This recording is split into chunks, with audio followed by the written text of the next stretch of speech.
Thank each and every one of you to be in the presence of one of my most favorite things in the world, Black excellence. Black excellence activated is Black brilliance. Black brilliance activated is actually Black inclusion, and I'm so excited to be here amongst a host of individuals that understand that a more inclusive society is a more competitive society. I want to thank my village. That's a very central part of who I am. My mom, she is a phenomenal woman.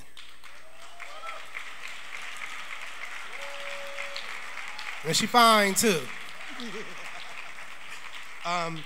But the village expanded. When you talk about a capital V village, I'm a member of Alpha Phi Alpha Fraternity Incorporated. There it is. Sorry, Dr. Hopper. You should have shouted out the noobs. But nonetheless, and I'm sure you can share this with me, there is a robust network of Black men that understand that embracing your identity is the truest self of who you can be to make change in the world, whether that be my graduate advisor, Raymond Scott, whether that be my mentor, Cedric Bridgeforth, whether that be a host of bigger village individuals that come to my life that has ensured that I could be who I am in this world. I want to thank also Better Brothers for giving me this honor called passing the torch. We know that passing the torch comes from the world back about 300 years ago when we talked about the Olympics. And not only just the Olympics, but relay racing. And I'm fortunate enough to be madly in love with a track star, Joey Hughes, that has trained me to think about what it takes to be on a track team. Not just a track team, but also a relay race. And strategically, you place certain individuals in a relay race in order to win the actual race. And I'm thankful enough to be placed in a relay of passing the torch behind individuals like my brother Ben Corey Jones, my brother Darren Harris, and now the torch has now been passed to me.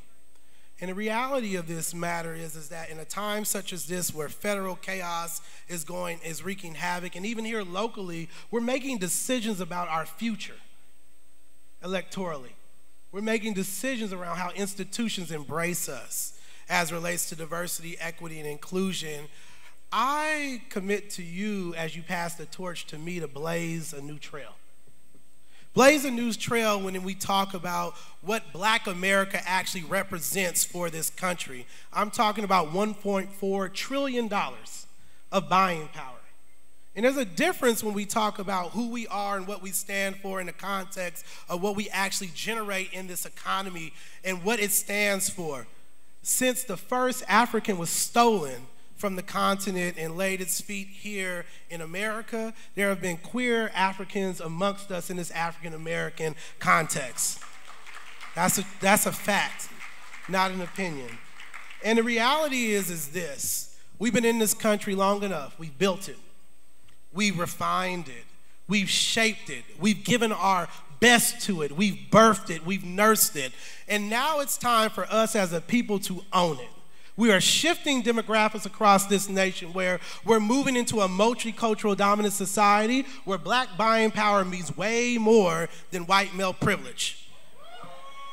And as we think about this in the context of where our economy is going in a global economy, it's important for us to own our power.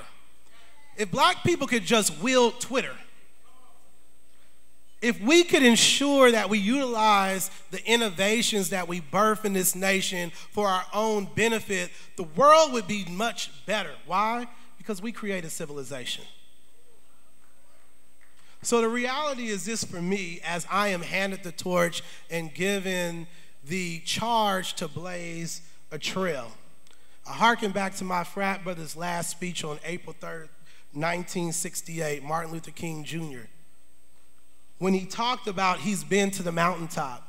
And he talked to us about, at that day, he realized that he would not have fought so hard for us to enter the building of integration if he realized that building was burning. The reality is this: we have the power.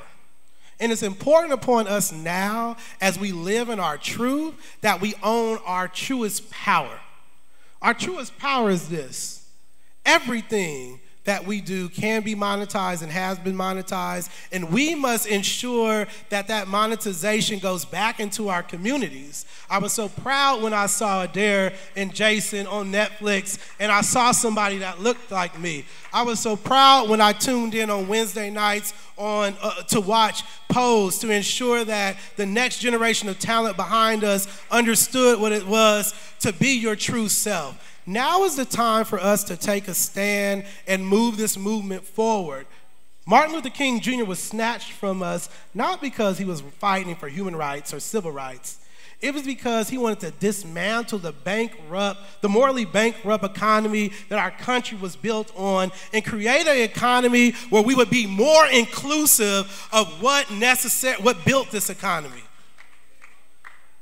So I say this today not because I want applause, not because I invest in the soil that I stand on, because you know the grass is always greener where you water it and not on the other side, and that's what Better Brothers LA actually stand for. I'm here as a sponsor because it's better where you water it, so I want to make sure that opportunity exists beyond me. But I stand here to really say, at the end of the day, it is incumbent upon us to live our truth, and live our truth with the magnitude of power that will not just make contact, but be transformative.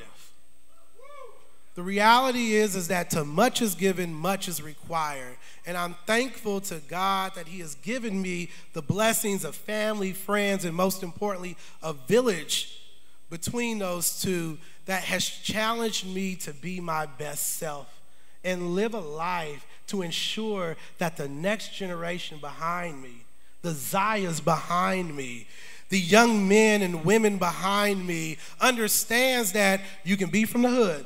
Your father could be a dope dealer. You could have a strong-ass mom that pours everything into you, and you can be the CEO of a multi-million-dollar company right now. You can do it because I am it, and I am the truth of what our actual existence in this country has manifested. So I want to thank Scott and Vincent for their courageous leadership of daring to dream at such a magnitude that would transform the landscape of Black LGBTQAI+ individuals across this county. I want to thank the other honorees, but most importantly, I want to thank each and every one of you. It is because of you I can live my life, and most importantly, live my purpose, to ensure that purpose is not just impactful, but transformative. Thank you so much.